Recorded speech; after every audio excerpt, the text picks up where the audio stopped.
Baik, bismillahirrahmanirrahim. Assalamualaikum warahmatullahi wabarakatuh. Apa kabar anak soli dan solihah semua? Saya harapkan Ananda semua dalam keadaan sehat, ceria, bahagia, dan selalu bersemangat untuk menghadapi hari-hari dan pembelajaran yang baru ya.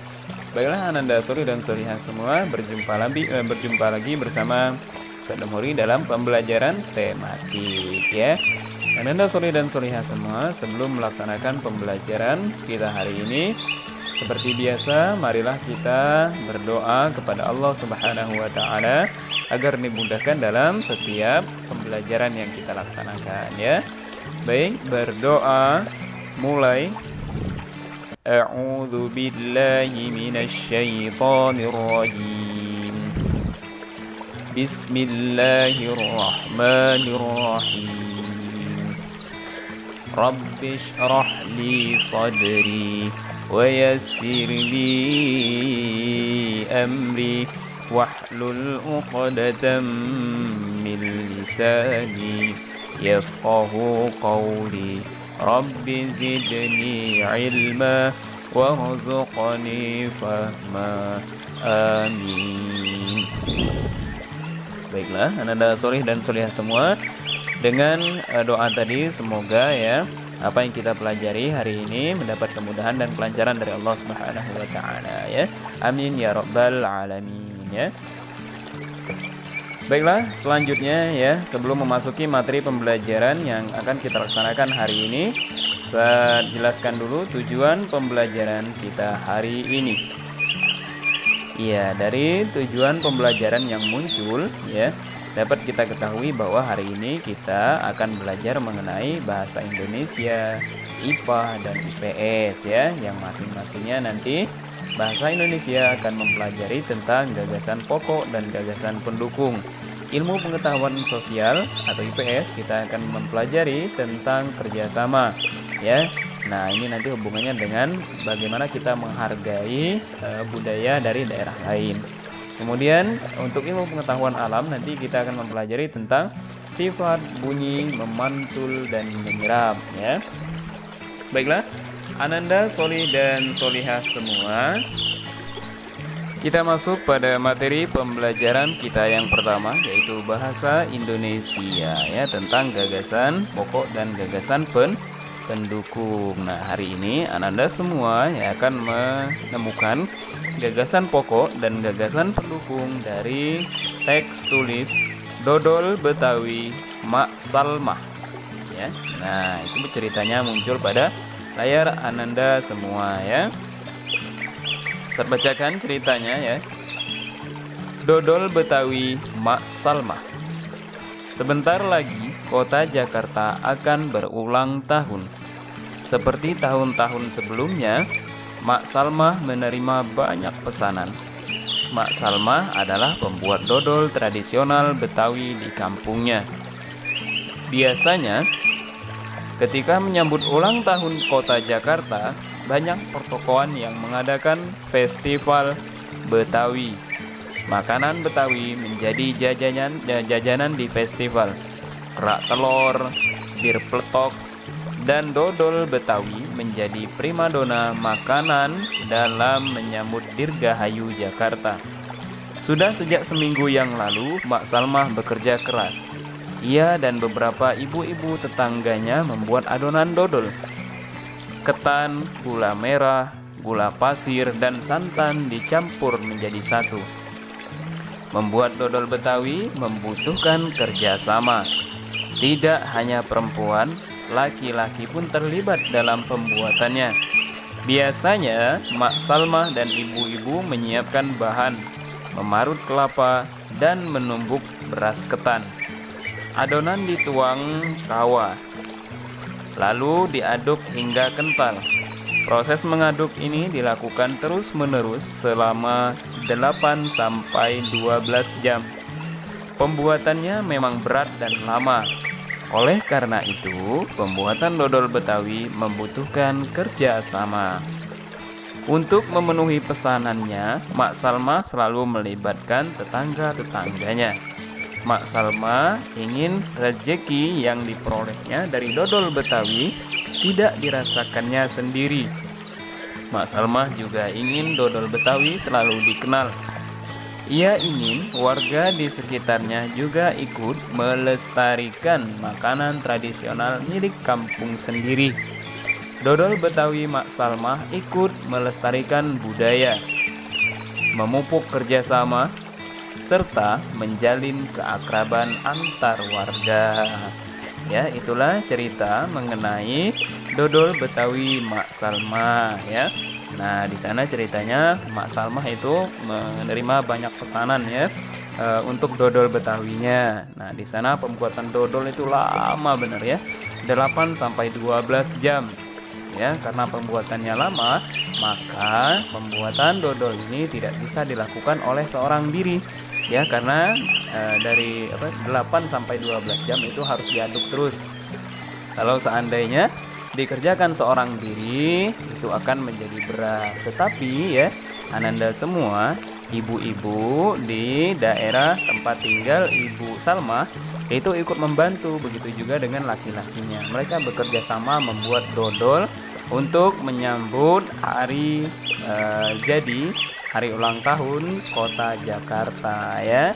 Itulah cerita mengenai dodol Betawi Mak Salma. Nah, sekarang tugas Ananda semua adalah ya menemukan gagasan pokok dan gagasan pendukung dari 3 paragraf teks tulis dodol Betawi Mak Salma ya. Silakan ya Ananda kerjakan dari paragraf 1 sampai paragraf ketiga. Di sana paragraf 1 ya. Kita lihat paragraf 1 ya. Nah, silakan Anda lihat semuanya. Kita baca bersama, kita baca ulang. Sebentar lagi Kota Jakarta akan berulang tahun. Seperti tahun-tahun sebelumnya, Mak Salma menerima banyak pesanan. Mak Salma adalah pembuat dodol tradisional Betawi di kampungnya.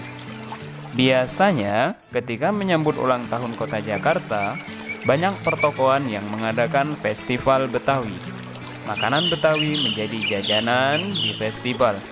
Kerak telur, bir peletok, dan dodol Betawi menjadi primadona makanan dalam menyambut Dirgahayu Jakarta ya. Nah, dari paragraf 1 yang kita bacakan ya, dapat kita lihat bahwa paragraf gagasan pokok pada paragraf 1 itu adalah pada kalimat yang pertama ya. Jadi di sana membahas tentang ulang tahun Jakarta ya. Sebentar lagi Kota Jakarta akan berulang tahun. Nah, itu gagasan pokoknya. Nah, untuk ulang tahun Jakarta apa yang dilakukan? Nah, dijelaskan di situ ya.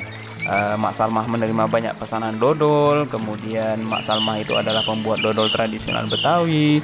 Kemudian ya, ada makanan-makanan khas Jakarta yang dijelaskan di sana ya. Jadi, gagasan pokoknya untuk paragraf pertama itu adalah pada kalimat pertama, yaitu sebentar lagi Kota Jakarta akan berulang tahun.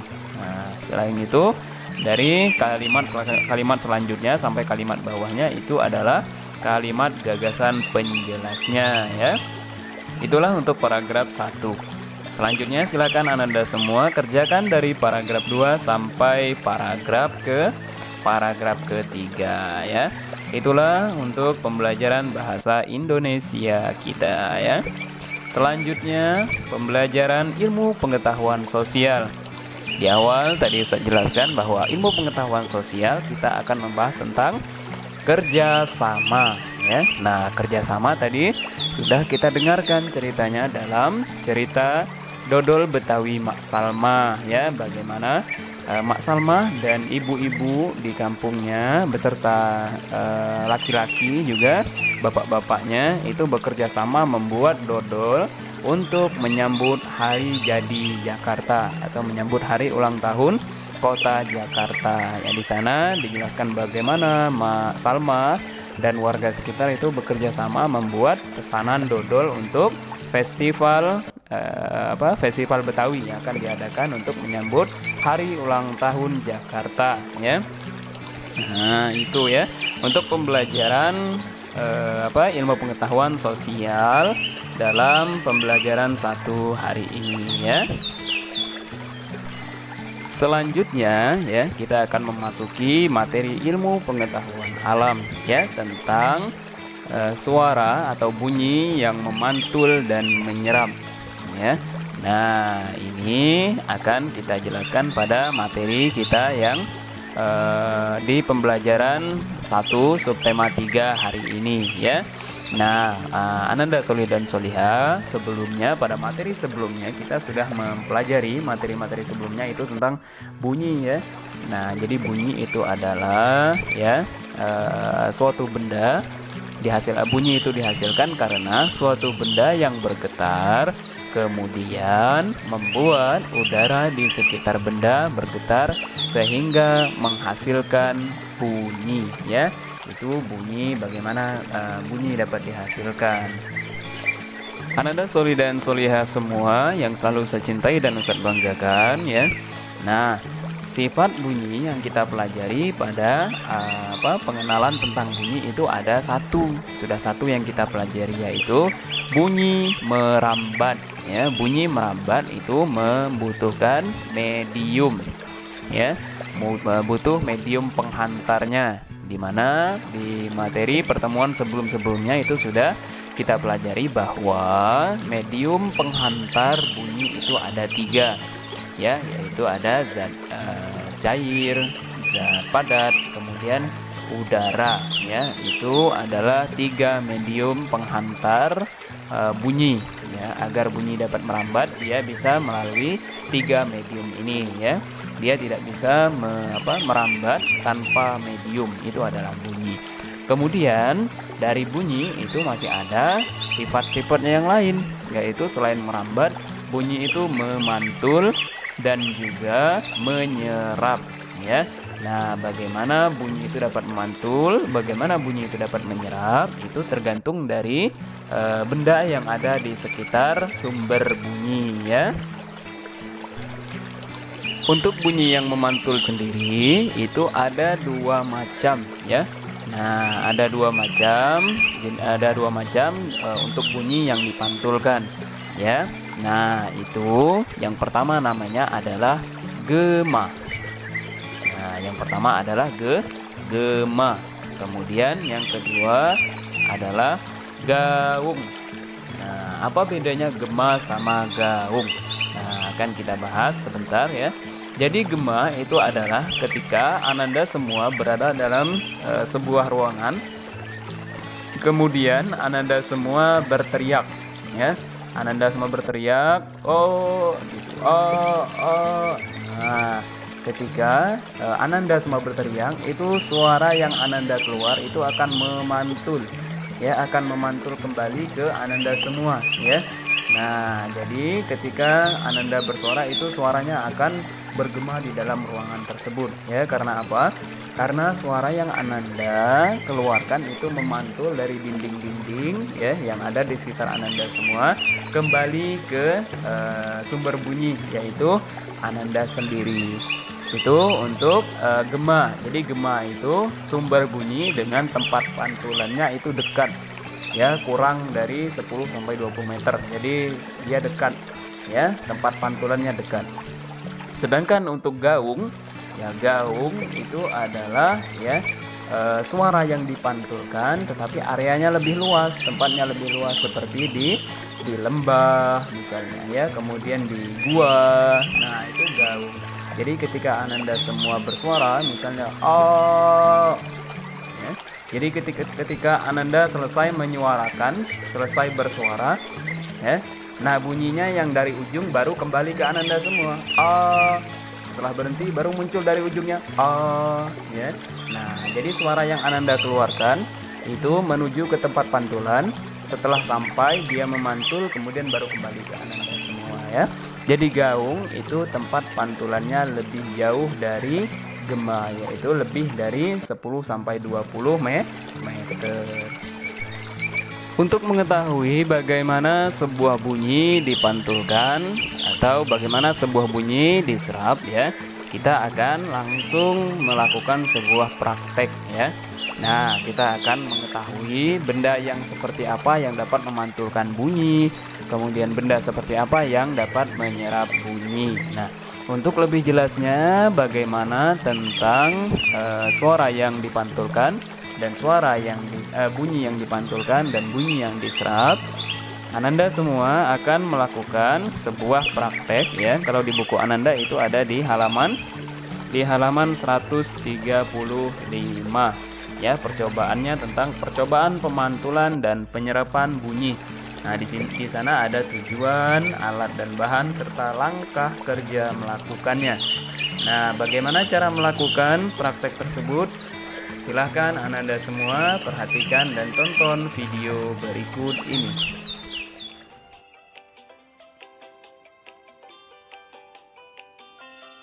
Tahukah kalian, benda-benda di sekitar kita ada yang dapat menyerap bunyi, ada juga yang memantulkan bunyi. Benda apa sajakah itu?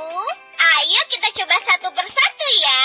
Masukkan benda yang ingin kamu uji coba ke bagian tengah.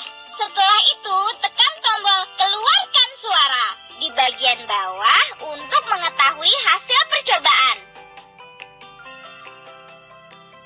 Cermin.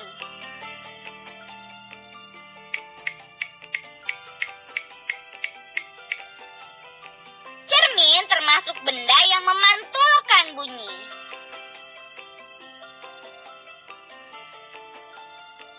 Busa spons.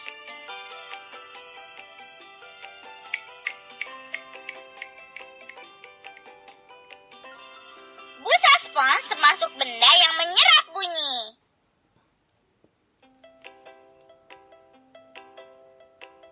Piring kaleng.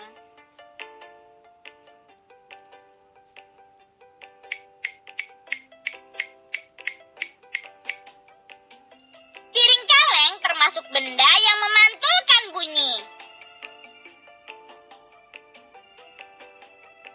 Bantal.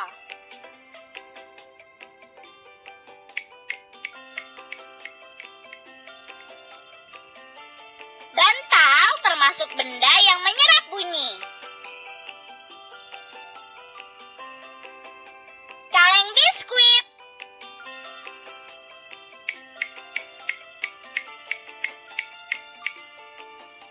Kaleng biskuit termasuk benda yang memantulkan bunyi.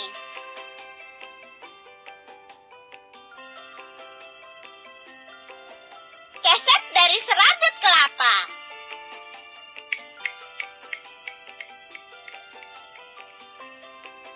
Keset dari serabut kelapa termasuk benda yang menyerap bunyi.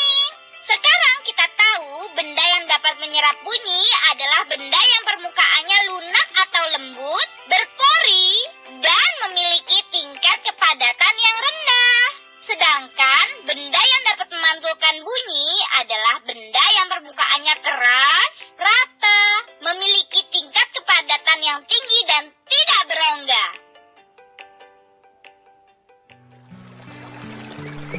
Nah, baiklah Ananda Soli dan Soliha semua, setelah menonton video percobaan pemantulan dan penyerapan bunyi tadi, sekarang silakan Ananda semua lakukan praktek sendiri di rumah ya, dengan benda atau alat pantulan yang berbeda sesuai dengan yang ada di buku Ananda di halaman 135 ya. Jadi silakan Ananda semua menggunakan alat seperti piring kaca, piring plastik, piring kaleng, dan gabus ya. Ingat ini ya alat-alatnya: piring kaca, piring plastik, piring kaleng, dan gabus ya. Untuk tabung kertasnya, silahkan Ananda boleh menggunakan gulungan kertas karton ya, gulungan kertas karton yang dibagi menjadi 2 bagian ya, dan disusun seperti yang dipraktekkan dalam video tadi ya. Kemudian setelah melakukan percobaan, silahkan Ananda semua isi pertanyaan halaman 135 sampai halaman 136, nomor 1 sampai nomor 3. Kemudian isi juga laporan percobaanmu ya di halaman 137 ya. Itulah untuk materi pembelajaran kita hari ini ya. Untuk pembelajaran kita selanjutnya, kita akan mempelajari tentang materi pengukuran sudut, kerjasama, serta gagasan pokok dan gagasan pendukung ya. Itulah materi yang dapat Ustaz sampaikan kepada Ananda Suri dan Solihah semua hari ini. Semoga apa yang Ustaz sampaikan kepada Ananda semua bermanfaat dan dapat membantu Ananda semua dalam pembelajaran selama di rumah ya. Ustaz mohon maaf kalau ada salah dalam penyampaian. Mari sama-sama kita akhiri dengan doa kafaratul majlis. Subhanakallahumma wa bihamdika asyhadu an la ilaha illa anta astaghfiruka wa atubu ilaik. Ya, saya akhiri sampai di sini. Billahi taufiq wal hidayah. Assalamualaikum warahmatullahi wabarakatuh.